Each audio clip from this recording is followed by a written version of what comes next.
Nampak? Scene from Aurora. movie. What movie is this? Sleeping Beauty. Sleeping Beauty. Sleeping Beauty. Yes. Aurora. Yeah.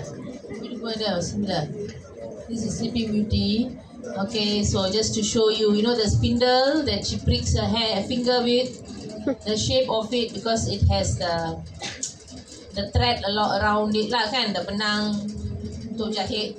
If you do jahit edging for baju pun you will have seen the spindle kan. It's the shape is like bulging lah dekat tengah. Okay, like macam bengkak So that's the shape. The shape is called cluster. Okay, cluster or spindle ni. So that's why the organism is called Clostridium because of its shape. Okay, Corynebacterium. Coryne means this club. Have you watched Flintstones? Have you watched Flintstones? No. Okay. It's an olden days cartoon lah. Okay. So the weapon is club shape lah. Okay. So again, it's because of the shape. Coryne and Listeria because of this. If you remember Joseph Lister kan? So he was the found. He was the one discovered this organism lah, Listeria. Therefore, because of his name. Okay. So generally, just to tell you where the name came from. So the first two here, Bacillus and Clostridium, are our spore formers. Okay, these are the only two genera you have to know in medically important bacteria that forms spores. Okay, and these two are non-spore forming rods. So all four are rods, and all four of these they produce certain exotoxins. So if you look at Staphylococcus, Streptococcus, they have various virulence factors each, right? But these four bacteria, they usually have one or two exotoxins that cause the disease manifestation lah. Okay, so let's look at Bacillus first. Okay, so Bacillus, we have Bacillus cereus. Have you heard of Bacillus cereus for this? Besides our lectures. Okay, so this is common in so Bacillus and Clostridium, they are both spore formers kan. So usually it will be from spores that are found in the environment. So if food is contaminated with the spores or there is a wound because of accidents, you fall and skin is wounded, the spore enters. Okay, or the spore can be inhaled kan. Okay, but in Bacillus it's just ingestion lah, through ingestion of food that is contaminated with the spores. Okay, so always when we have fried rice in the question, usually lah, not always, usually it's a clue for Bacillus cereus. Okay, but yeah. Okay, so why? Because when rice is cooked, if it contains the spores, if it contains the spores and the bacteria, if it's cooked, because spores, as you know, they do not get killed, right, with the usual boiling, heating, right?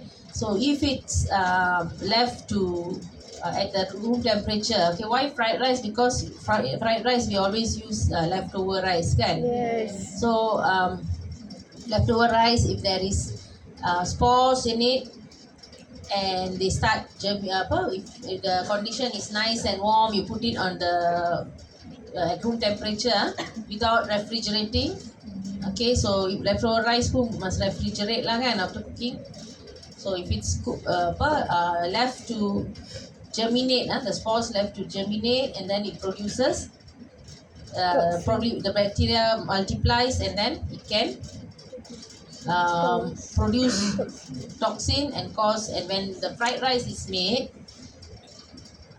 if it's not well cooked, or in fact it can be heat stable also, if you can see, you see later. Okay, so the toxin survive and the bacteria might die, but the toxin retains in the fried rice and can cause food poisoning. Okay, so It's commonly associated with rice dishes like fried rice, but also meat and so on. Okay, so there are two types of enterotoxins. Entero related to gut lah. Okay, right. So these are they are more they can survive the harsh environment like the gut. Okay, so these enterotoxins. Okay, so there are two types of enterotoxins: the heat labile toxin and heat stable. Labile means it's the opposite of stable lah. Okay, so heat stable, you heat, it will be denatured. Okay, heat stable, it will not be denatured if heated, right? It's stable, but labile, it can be denatured, right? So what is the difference is that heat labile toxin, this is similar to the E. coli and Vibrio cholera enterotoxin, the way it causes food poisoning. So the incubation period, IP here, I put incubation period actually, of about 18 hours. So it's the incubation period is longer. Why? Because here the organism produces toxin in your gut. Okay, not in the cooking part lah. But if the cooking itself has killed the organism, then you don't have a problem. So usually it's because of meat or other crops that are not very well cooked, vegetables or meat that is not very well cooked. The organism is still alive. So when you eat, it can germinate in your gut and proliferate and then produce the toxin. Okay, this toxin is can be killed with heat, but it's already in your system lah. Um, so then it causes the food poisoning, usually the diarrheal form of food poisoning, the longer incubation period. The heat stable toxin has a shorter incubation period. So this one, the toxin is preformed. Preformed meaning before you eat, the toxin is already formed in the food that you are going to eat. Okay, so you are eating food that's already toxicated lah, toxin in it. So if you eat something within 1 to 6 hours, you have vomiting. Okay, this is from a preformed toxin lah. Okay, vomiting or diarrhea from other organism ke. Okay, it's usually the food that you ate is preformed toxin. So that's why it's associated with contaminated rice, especially reheated fried rice.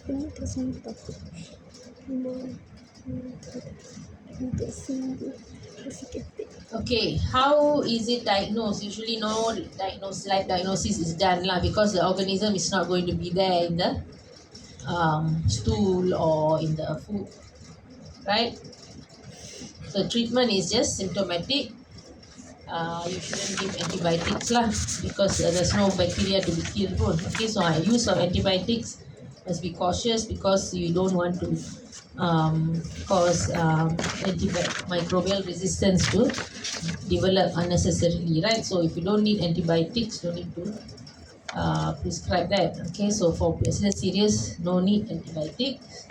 A lot of diarrheal, food poisoning incidents, unless it's prolonged, usually it's just symptomatic treatment, like you give advice to drink a lot of water, right, and the salts to replenish and to rehydrate yourself, okay, until the organism or the toxin is cleared from your system. So prevention: do not leave rice warm for long periods. Okay, next, so bacillus. We are looking at bacillus. There's only two: serious and anthracis. So anthracis, have you heard of anthrax? Yes. How have you heard of anthrax? What is it? It's a bio weapon, right? Okay, why? Okay, so this Bacillus anthracis, besides able to form spores, it also has capsule that is composed of amino acids, polydglutamate, instead of polysaccharide like other bacterial capsules. Okay, so it can cause anthrax. Okay, and the anthrax ni ada 3 types. Cutaneous, meaning skin lah, infecting the skin. Cutaneous anthrax, which is the most common form. Pulmonary anthrax is less common, but it's fatal lah, more fatal. And gastrointestinal anthrax, this is through ingestion lah. Okay, so how is it transmitted? As I always say, when we talk about transmission, must start with the origin, where did it come from, right? So the habitat is soil. So in cutaneous infections, spores inoculate through breaks in skin by contact with infected animal hide or wool. Usually people working in the farms with animals and all. The pulmonary one is through inhalation of spores, also from soil or animal wool. Okay, and the gastrointestinal anthrax from ingestion of spores from contaminated meat from these farm animals.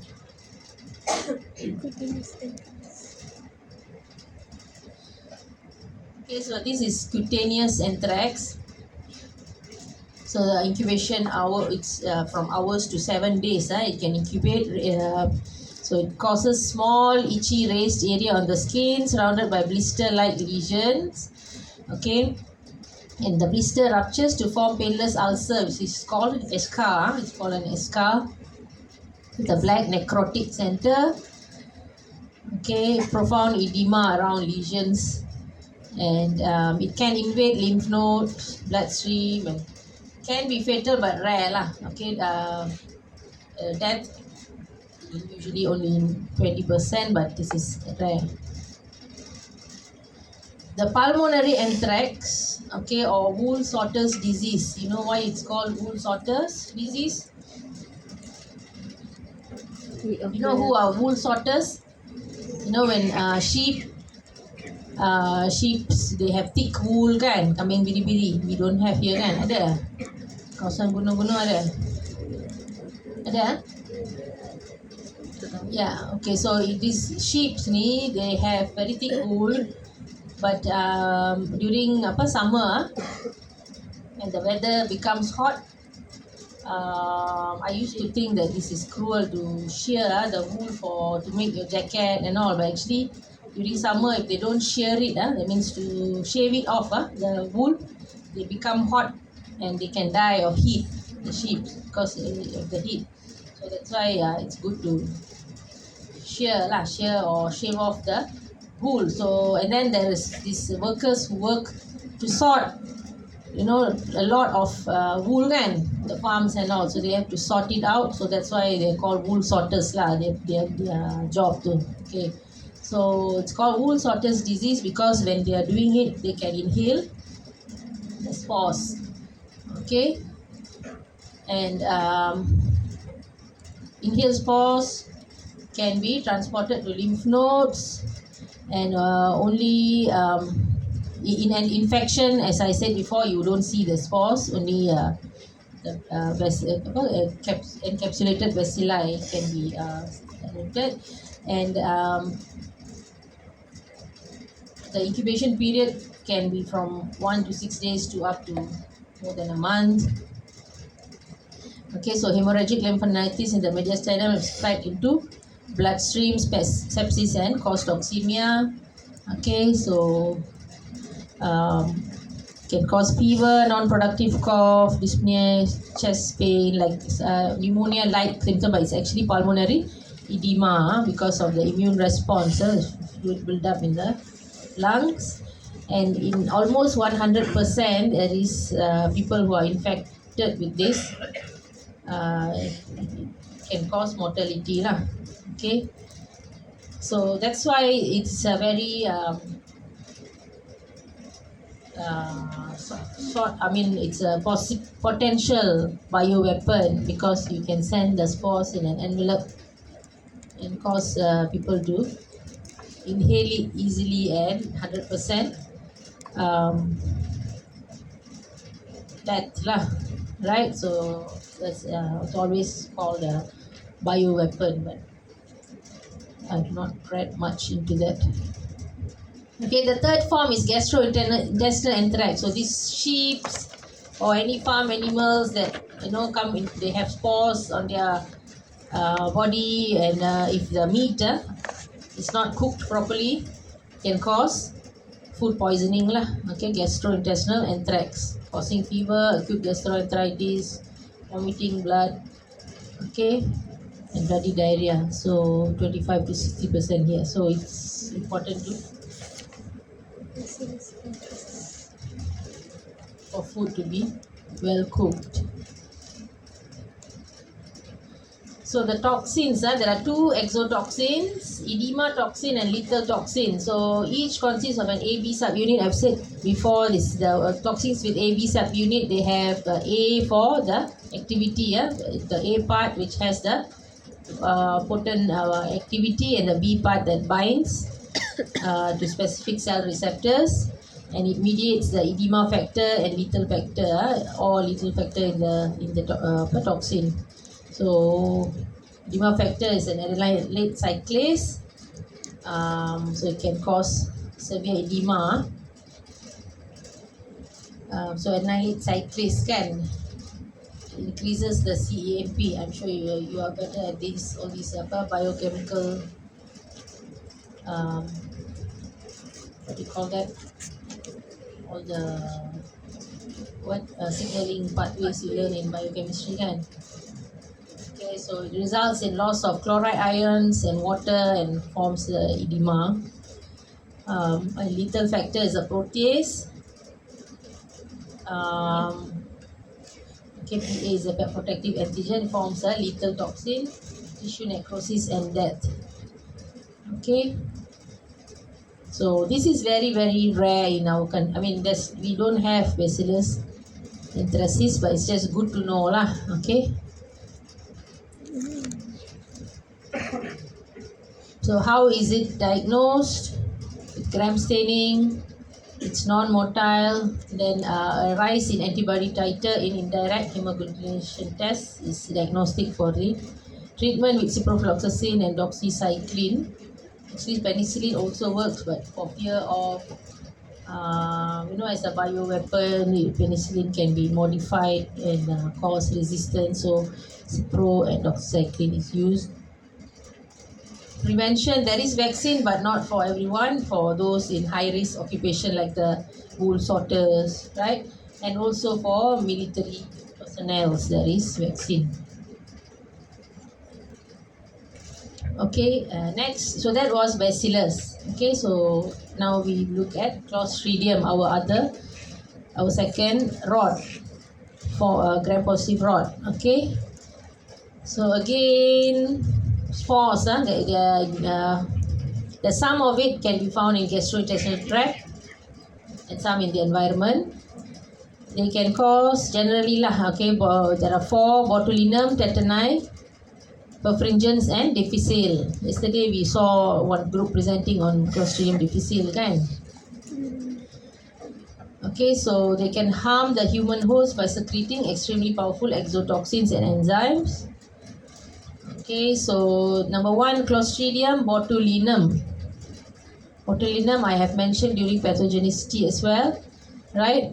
So botulinum, it can cause botulism. The illness is called botulism. So there's foodborne botulism, infant botulism and wound botulism. The foodborne botulism is usually from canned food, tin, makanan bertin, canned food, which are not adequately sterilized. Usually the commercially available ones are alright, usually, unless there's some once in a while we get news of some contamination of a food and then they withdraw and all that kind. But usually the commercially available, commercially done big canned food items are generally safe. But in countries, Western countries with 4 seasons, usually they might have overproduce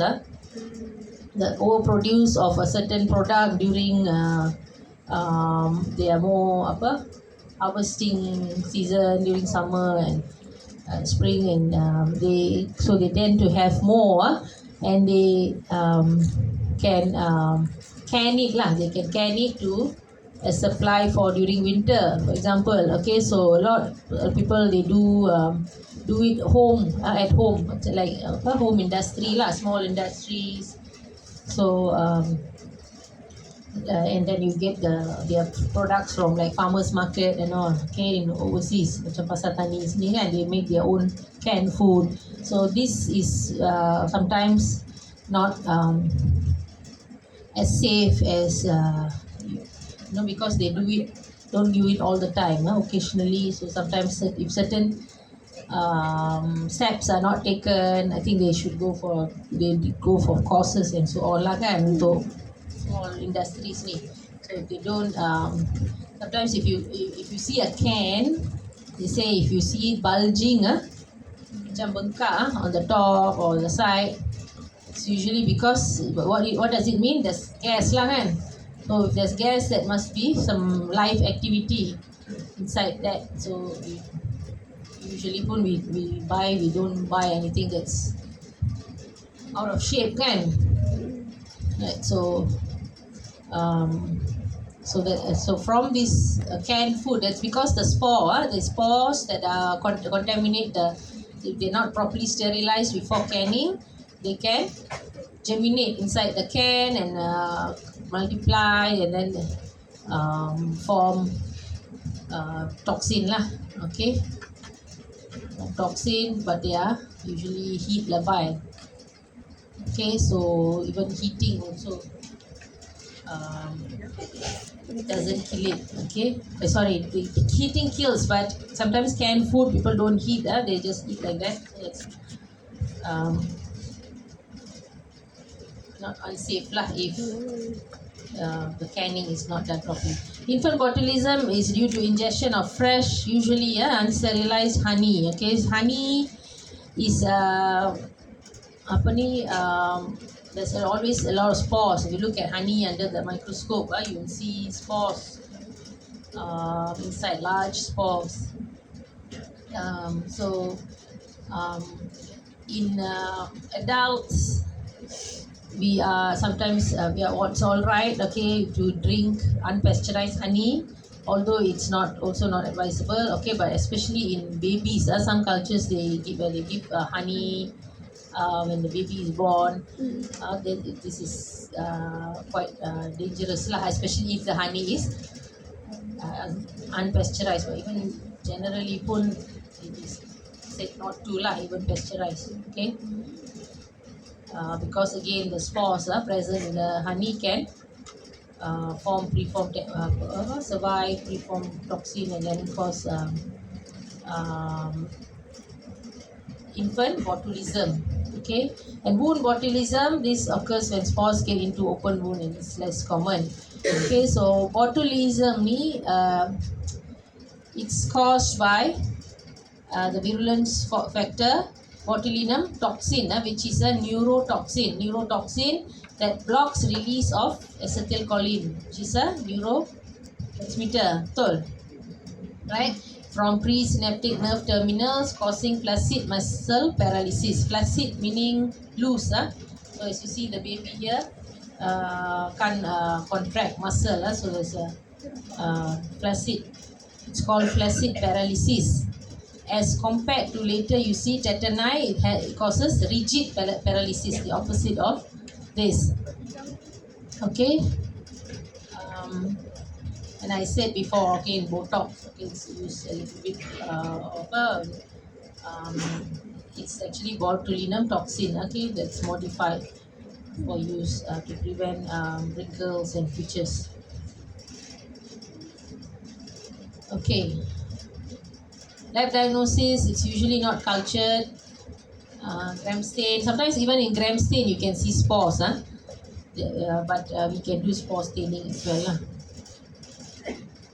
Okay, so patient serum is injected into mice and this results in death lah. Okay, so that's advanced lab diagnosis method. Okay, a trivalent antitoxin is given as treatment to prevent proper sterilization of canned food, and food adequately cooked will inactivate the toxin.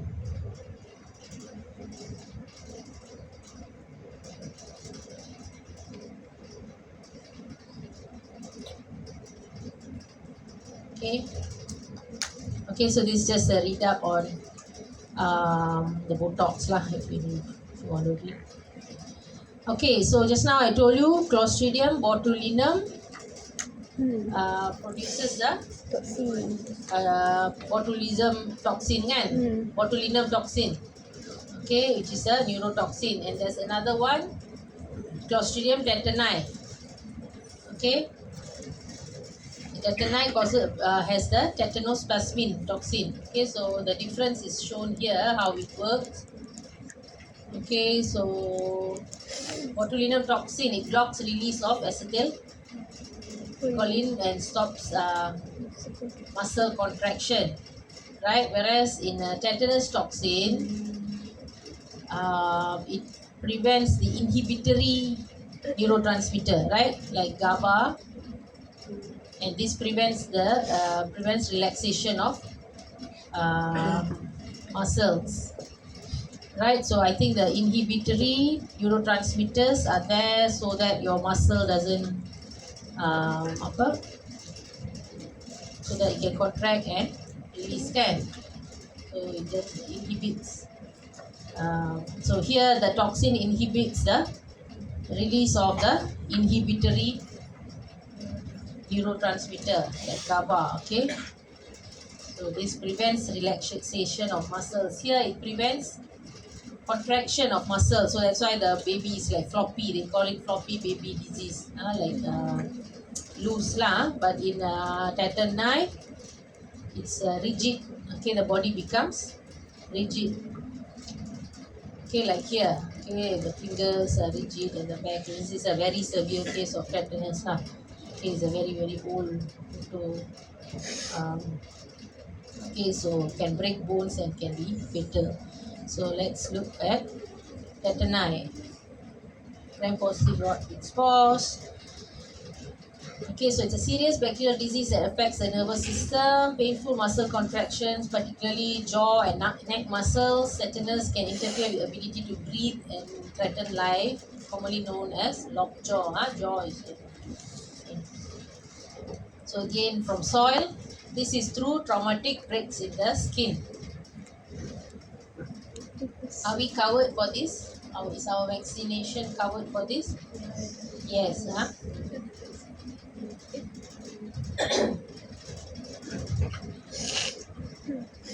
Okay, so the tetanospasmin is a powerful exotoxin, and as I said, it's a protease, binds to ganglioside receptors on inhibitory neurons in CNS, okay, and stops the nerve impulse transmission to muscle, leading to rigid paralysis.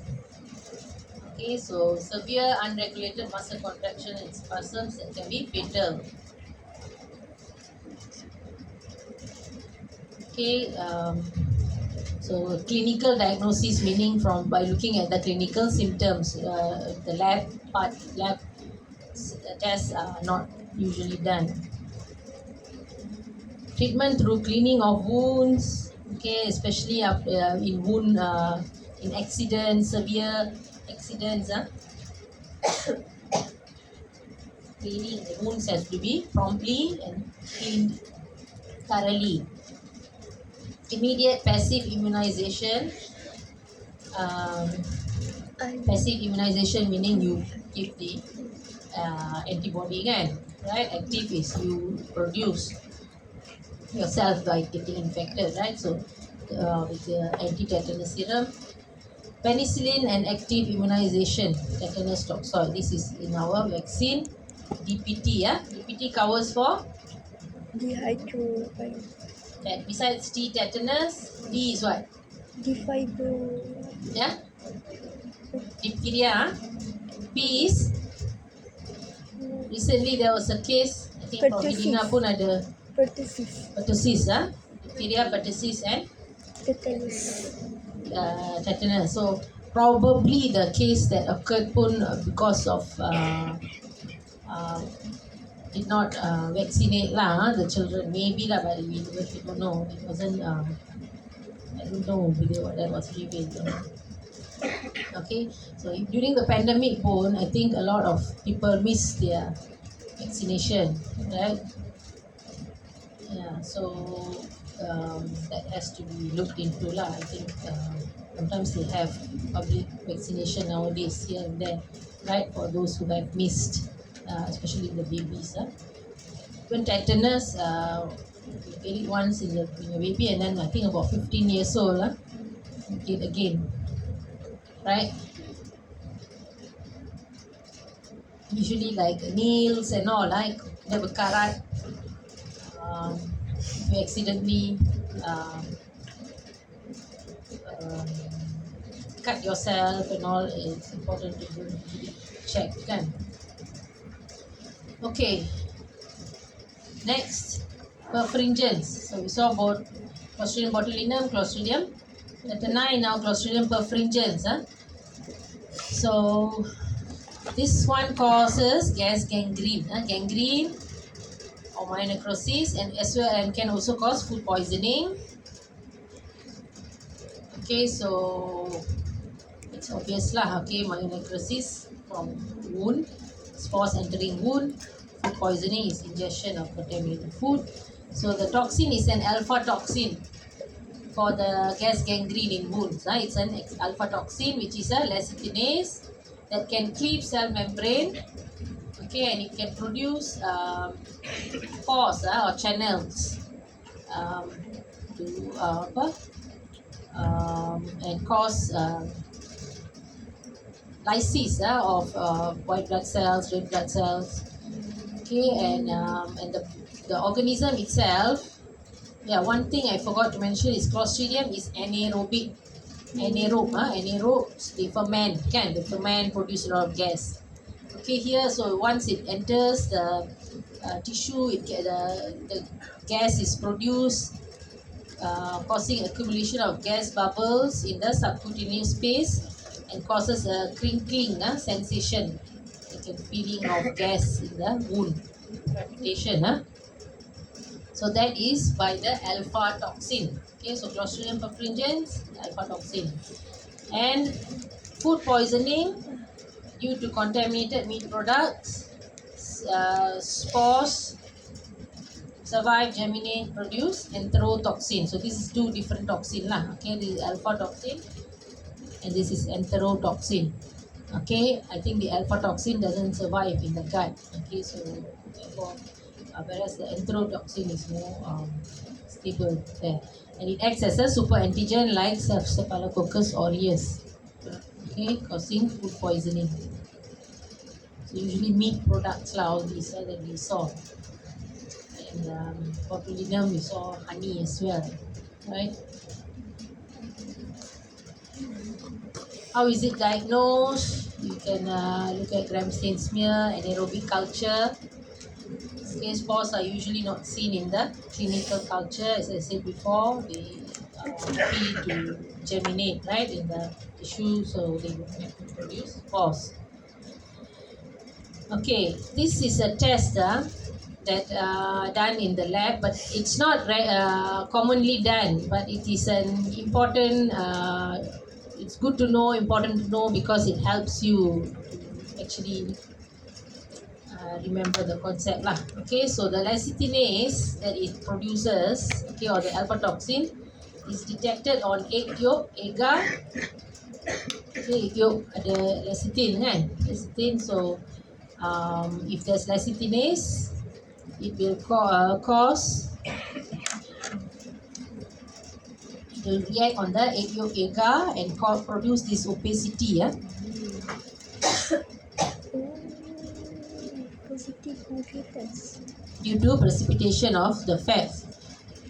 Okay, so this is a test that we can look at during practical today lah. Okay, we'll be showing this. It's called Nagler test.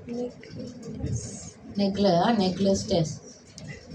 Besides that, it also has double zone hemolysis. You remember alpha and beta hemolysis? Yes. Here it shows double zone. So complete lysis in the inner zone, partial lysis in the outer zone.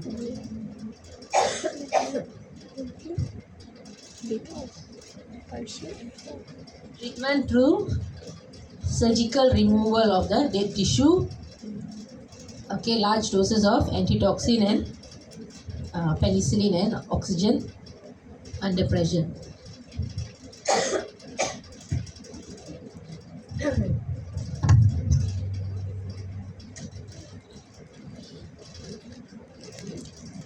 Is given as treatment under pressure to the wound.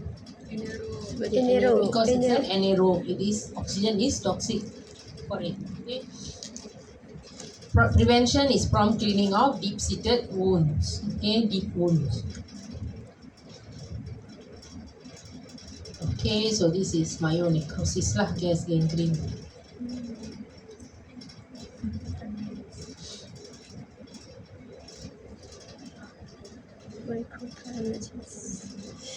Okay, so this is Nagler test. So I think I will keep this for practical today, but do read up. Okay. There'll be also given some notes on it, so do read up on it. Okay.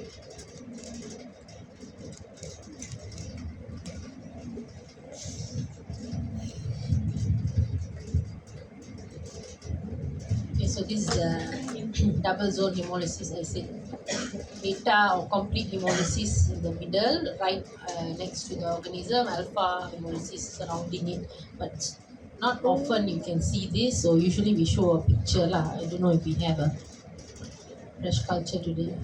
I should go and check the oil. And this is the Nagler reaction. Okay, so it's done on an egg yolk agar, and we will look at what happens later. Okay, finally, Clostridium difficile. Okay, so you have seen this yesterday, so all of you should remember, right? What is Clostridium difficile? Where is it present? Is it from soil and environment? Maybe a little, but mainly from present in some people. It's they have Clostridium difficile in their colon as a minor component. Okay, your other good bacteria keeps it under check lah. Okay, so it doesn't proliferate. But what happens when you take antibiotics for another condition? Okay, maybe for urinary tract infection or a respiratory infection. You take antibiotics. The antibiotics also kills all your good bacteria in the gut, right? So this Clostridium difficile is usually very resistant to certain antibiotics. Okay, so it can start proliferating. So usually small component only. Now it starts proliferating and can form this pseudomembrane in the colon. I think you had this showed this also yesterday. Okay, so the virulence factors are toxin A and toxin B. Toxin A is an enterotoxin which leads to mucosal inflammation and excessive fluid secretion, and toxin B is a cytotoxin that causes depolymerizes actin, causing integrity of cytoskeleton to fall apart, causing hemorrhagic damage to the colonic mucosa. Okay, so the pseudomembranes are actually the slowing off of the colon wall and perforation and death of the enterocytes. Okay, so there is an immunoassay for Clostridium difficile toxin. Therapy includes discontinuation of the implicated antibiotic. Severe cases require specific antibiotic therapy, okay, which is specific for this Clostridium. Metronidazole is usually used for anaerobic infections. So relapses can frequently occur because it's a minor component of their of this patient's intestine, colon, kan. So you should know lah which antibiotics that you're sensitive to, which antibiotics are causing you diarrhea, kan. Right, sometimes you take antibiotic for something, you get diarrhea because doesn't mean it's because of Clostridium difficile only lah. Okay, generally pun you lose all your gut bacteria, so it can be anything else as well. Okay, finally, the non-spore forming gram-positive rods, which are Corynebacterium, diphtheriae. Remember diphtheria, I said just now in DPT, and then Listeria monocytogenes. So Corynebacterium diphtheriae ini, it is said to have this Chinese letter arrangement. Okay, so you look at it under microscope, it has like B and L shapes lah. So in your textbooks, they always call it, they have a Chinese letter arrangement. They have granules that stain metachromatically. Okay, so this is from a gram stain. So it causes diphtheria. Okay, so this is an upper respiratory tract infection.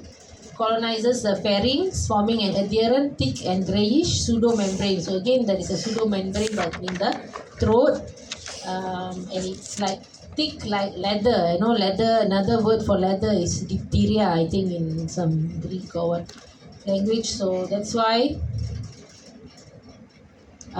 it's called diphtheria. Yeah? Thick like leather. So the symptoms include sore throat, large tender cervical lymph nodes and marked swelling, and edema of the neck, giving a bull neck appearance like here. Okay, so the bacteria can release a powerful exotoxin into bloodstream and can damage heart and neural cells. And the pseudomembrane can extend into larynx and trachea, blocking the airway. Yeah? Okay, so it can be complicated with myocarditis and neuritis of the cranial nerves. Okay, so as I said, this is covered in our vaccine DPT. The habitat is the human throat itself. Okay, but we have toxigenic and non-toxigenic organisms that can be transmitted via respiratory droplet lah. Okay, so what makes it toxin or non-toxin is the tox gene, which is a bacteriophage encoded. When you say bacteriophage encoded, meaning the gene is transferred by transformation ke conjugation or transduction kan. So only Corynebacterium diphtheriae that have been the tox gene has been transferred by transduction. They produce this toxin lah, diphtheria toxin. Okay,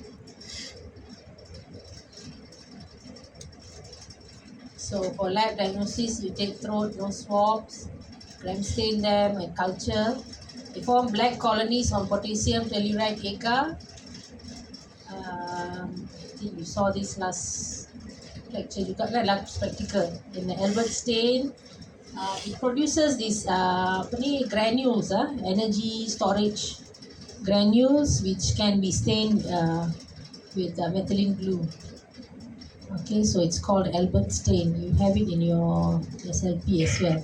And it has this Elex gel precipitation test to test if the strain is toxigenic. Just now we have Nagler reaction kan for Clostridium perfringens, that one to identify if it's perfringens or another Clostridium.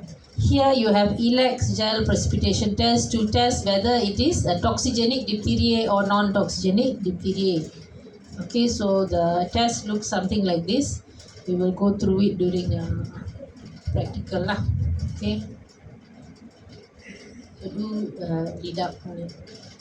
So as I said, these tests are not commonly done, but when you understand the concept here, it helps you remember some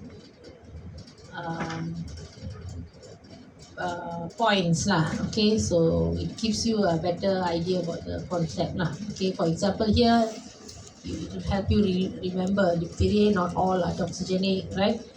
So only the toxigenic strains produce diphtheria.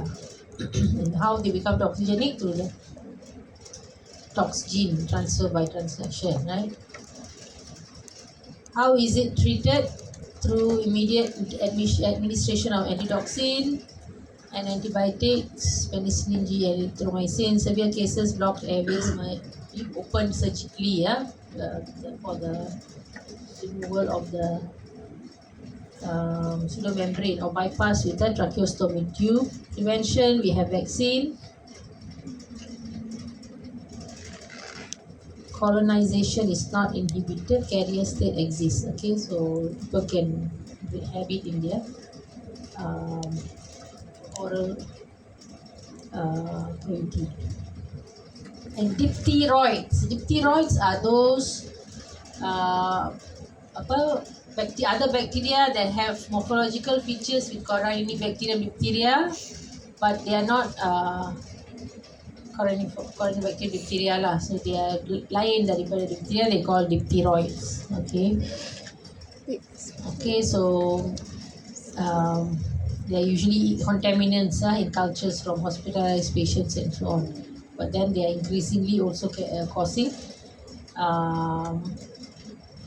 infection. Okay, so and they are resistant to antibiotics and require treatment if with intravenous vancomycin. Okay, so nowadays it's becoming more increasing as an infection etiological agent.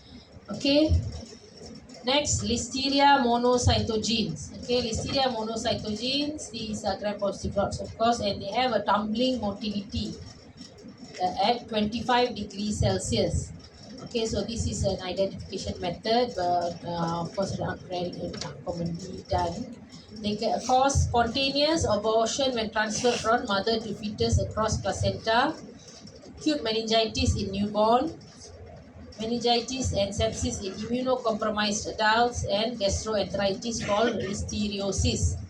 Okay, so this is the it's a tumbling motility. You know, when you flip water bottles, how they tumble, kan? So you can see here the tumbling. You can see if you follow one particular organism, right? It has the tumbling motility, like flipping a water bottle, right? Okay.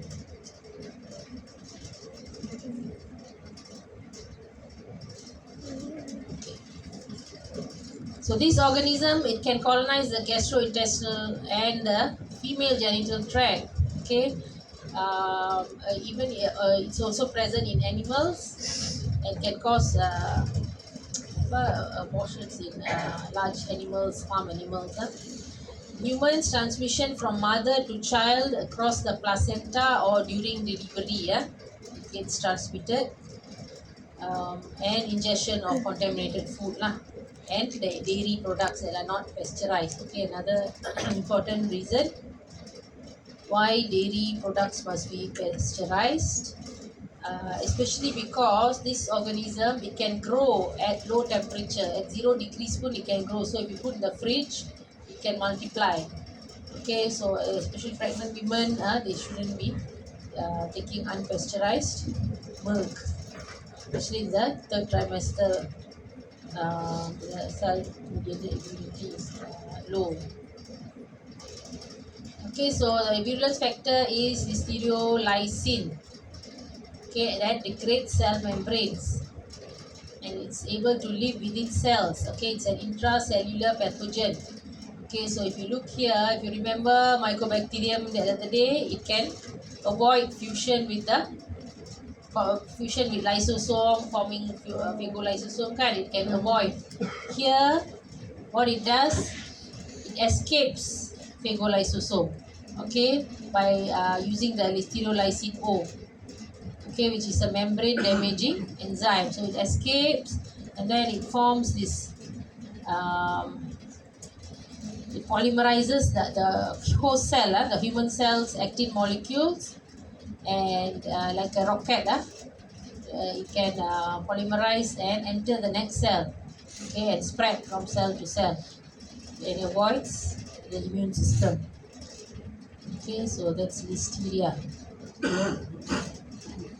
Lab diagnosis through gram staining. Beta hemolytic colonies on blood agar forms beta hemolytic colonies. because it causes meningitis. Okay, so meningitis is suspected. It can be isolated from cerebrospinal fluid, right? And blood. Um, okay, increase monocytes in blood and CSF, the tumbling motility, and the ability to grow at 0 degrees Celsius. So all these are characteristics of Listeria monocytogenes. Treatment penicillin or in combination with gentamicin or erythromycin or trimethoprim sulfamethoxazole. Prevention pasteurization of milk and dairy and thorough cooking of meat and poultry. This one is just an addition I added. Okay, actinomycetes. Good to know. Gram-positive bacteria with branching filaments that resemble fungal hyphae. It used to be classified as a fungi, but it's actually a bacteria. Now, no, that was long time ago. Okay, these actinomycetes. For example, you have the actinomyces and the nocardia. So these are actinomyces is usually in the oral cavity. Okay, but usually like during a dental extraction or dental procedure, it can cause a local trauma or breach in the skin and invade tissues and form hard non-tender swellings and pass through sinus tract. Okay, and this is nocardia, can form cause lung infection, pneumonia, in the immunocompromised. Okay, and they are weakly acid pass rods. Okay, so this is just an addition.